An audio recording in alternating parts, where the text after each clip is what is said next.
Welcome back to Everyday Lessons in the Bible. Today I was in Proverbs 29. And this one is kind of titled, Don't Be Stubborn. A lot of this chapter is just talking about fools or wicked versus godly, or, people that try to walk uprightly. And so it starts out how, somebody that is stiff-necked or a fool, they're just determined not to ever receive correction. If this goes on throughout their life, they will eventually be broken.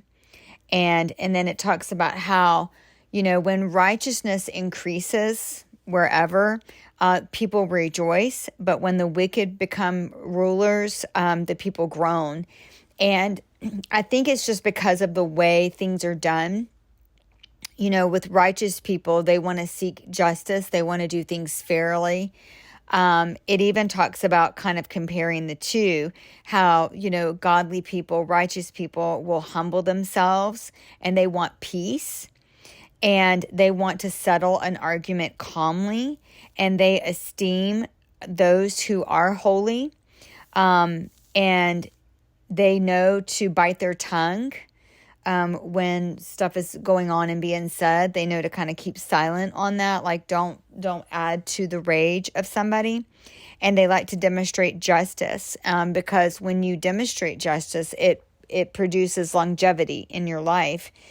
And so then it gave like a comparison of that to fools or wicked people. They want to pick fights. They want to have arguments where they rant and they rave. They hate those with integrity. They give full vent to their rage and let words just fly. And so I think that's why when the righteous are in office or whatever, that people can feel like they have some peace and that people can rejoice. And then when you have wicked people or fools or whatever you want to call them, they just want to cause argument and strifes. And it even talks about how it will bring a city aflame, and I just think about, things today where you see lots of riots and protests and then burning buildings down, burning businesses down, burning cars, killing people, it's because there's a lot of lawlessness going on today. I mean, there's always been, but with media, you're able to see so much more now. But I think that's why, because it just brings about so much unease and strife around people. And, the righteous people, they want to help the poor, and the ungodly make no attempt. And you do hear a lot of times about, people that are causing all this strife and chaos and lawlessness that, they're for the poor, but they really aren't. They just say that they are, but they really don't make any attempt, for that. And then people that like to just flatter you, they have ulterior motives, and you just always need to remember that, because people aren't going to just flatter you for no reason. It depends on the relationship and the person, but, it's like when somebody's like, that you don't even know, they start trying to flatter you. Well, they're wanting something. And evil people always try to stir up strife, and trap people. So that's kind of, you just have to have more of a discerning spirit when it comes to things like that. When wicked people are in power, lawlessness abounds. And that is so true. You just really can see that. But patient lovers of God will one day watch in triumph as the strongholds topple. So when you see all the wickedness and the evil in the world, people that are right with the Lord, godly people, righteous people can sit back and see and know that one day that's all going to come crumbling down. It's sad because you want to be able to help people not be in that place. You want to help them come out of that. But then they just mock you and ridicule you for saying anything about the Word of God, or about the Bible. And correction will make you wise. But if you don't receive correction, or if you just leave people to their own devices, that it will bring forth disgrace. And so in other words, if you if you receive correction, then you're going to be made wise. But if you don't ever try to help other people, try to speak some words of wisdom or life into them, then they're just left to themselves and they don't know. And so it's just a disgrace. It also talks about how, like, correcting your child, and one day that you will see the change. I think that's just anybody.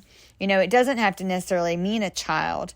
It could be child in your faith, like you're new to the faith. And so you don't know what to do or how to be or anything like that, how to really surrender your life to the Lord. So I think, we have to be able to know when people are needing help in that area. And, the people that are further along in their faith can really help those that are not as far along in their faith. And if you're around people that are doing evil, you're going to get caught up in that and be just as guilty. So we always have to be careful with the company that we keep. And the worst thing, what's worse than a fool is someone who just speaks without thinking. They just say whatever comes to their mind and they just spit out all of this stuff. And so that can be somebody that's like hasty with their words. They just say words, and it doesn't matter how it falls on people. And the source of strife comes from an angry heart. And sin surrounds the life of a furious man. So when you see people that they're just angry all the time, they never have anything good to say, they just stir up all kind of trouble. That's something that's in their heart. And so that would have to be dealt with, in their heart. And pride will be brought down. And that's just the reality of it. Pride will eventually fall. But the meek and humble in spirit will be lifted high. And so, we just have to remember how, when you have pride, you don't want to be taught. You don't want people correcting you. You think you know it all. You think you're right. And that has to be changed. That you have to be humbled. And you either can humble yourself or God will humble you. And that's just kind of how I've always seen it in my life. How if I don't heed the warnings of God and take care of things myself, like correct things in my life, God will correct them for me. And I always say, either you get on your knees or God will make you get on your knees. And it's way worse when God makes you get on your knees. That's just kind of that's been my experience. And fear and intimidation will hold you back, So when you're around people that want to put fear and intimidation on you, it can keep you. It can crush you. It can keep you from moving forward. And so the wicked, they hate the godly life. They despise people that live a godly life. And I'm not sure why. I mean, I guess the enemy is keeping them from that. But the godly life is a life full of joy and happiness and peace, even in the middle of storms, whereas the wicked or fools or whatever you want to call it, they don't have that. They just live in anxiety and strife and turmoil and hatred and vengeance and corruption, So I don't know. Doesn't sound like a better life to me. And the righteous hate injustice, and so we just have to have our confidence in the Lord, know that He is seated in the high place, and be able to trust the Lord and know that God is the judge. He is justice, all comes from Him. So God will judge everybody and justice comes from Him. And so when people do you wrong, you have to turn them over to God. Let God deal with them. It's not your place to deal with them. And just have confidence in the Lord. Confidence and knowing that He is going to take care of everything. He is going to make the wrong things right and how much He loves you.